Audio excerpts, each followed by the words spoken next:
Muling nagbabala ang Philippine National Police sa publiko laban sa hindi otorisadong pagsusuot ng police uniform.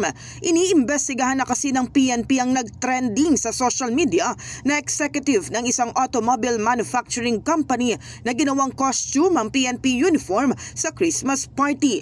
Kabilang sa kanilang inaalam ay kung papaano ito nakakuha ng uniforme ng pulis kung saan mayroon pa itong patch ng PNP Special Action Force.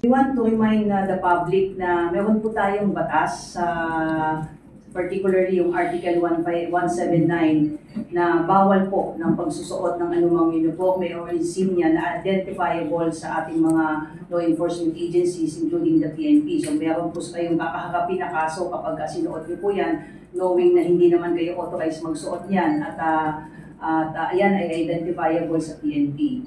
So we would again we will have to check kung how this person was able to even procure yung set of uniform na sinuot niya. Ayon kay Fajardo, ang naturang executive ng kumpanya ay isang foreigner kahit posibleng hindi niya alam ang batas. Pero giit ito, walang dahilan ng kamangmangan sa batas para hindi kasuhan ang sinumang lalabag. He's a foreigner. I'm not sure kung alam niya na may existing law against the use of uniforms and insignias.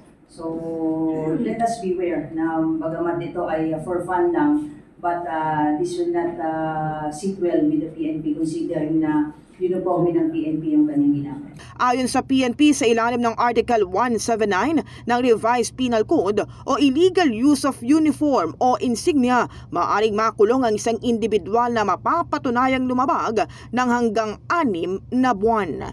In the heart of changing lives, ito si Brigada Kath Austria ng 105.1 Brigada News sa Manila, the Music and News Authority.